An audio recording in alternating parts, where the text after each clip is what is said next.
तो पुस्तकों में 1400 साल पुरानी पांडुलिपि की पुस्तक को पतंजलि ने प्रकाशित किया है। कहीं जर्मनी की लाइब्रेरी में पड़ी हुई थी, नेपाल में होती।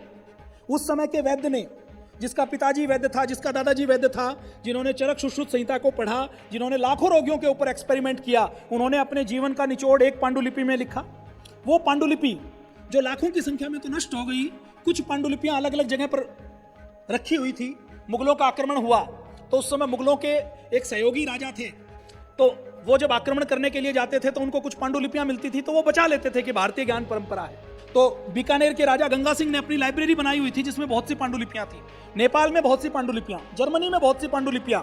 उन पांडुलिपियों को लाकर पतंजलि ने उस समय की भाषा और आज की भाषा में जो अंतर है उसका शोधन करके, उसके कंफ्यूजन दूर करके, उसका हिंदी में ट्रांसलेशन करके उनको पब्लिश करवाने का काम किया है। और यहाँ पर आपको वो 500 पन्नों की पुस्तक, जिसको कोई प्राइवेट व्यक्ति छापे तो कई हजार रुपए में बेचे, वो केवल फोटोकॉपी के मूल्य पर आपको दी जाती है।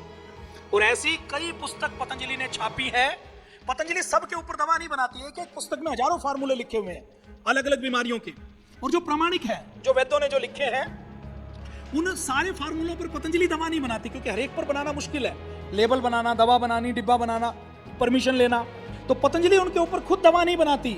उन सारी पुस्तकों के फार्मूले पतंजलि ने सारे लोगों का कल्याण हो और दूसरे लोग भी आयुर्वेद का प्रचार कर सकें, इसके लिए उनको पब्लिश करके देश के जितने आयुर्वेदिक कॉलेज हैं उनके ऊपर भेजने का काम करती है, कि जो काम हम नहीं कर पाए, हमारी ज्ञान परंपरा आगे 100 साल 50 साल बाद कोई काम करना चाहे तो कर ले। अब ये काम कोई स्वार्थी व्यक्ति करेगा? ये काम तो वही करेगा ना जो परमार्थ करना चाहते हैं। हमारे चरक सुश्रुत से लेकर जितने ऋषि हुए हैं वो पेटेंट के लिए काम नहीं करते थे। चरक सुश्रुत से लेकर जितने हमारे पूर्वज रहे हैं वो मानवता का कल्याण अपने प्रॉफिट के लिए नहीं करते थे, पेटेंट के लिए नहीं करते थे। उनका एक ही उद्देश्य होता था, हमें ये जीवन मिला है तो हमें मानवता का, प्राणियों का कल्याण करना है जिससे हमें मोक्ष मिलेगा। वो कोई पेटेंट नहीं करते थे, वो पैसा भी नहीं कमाते थे।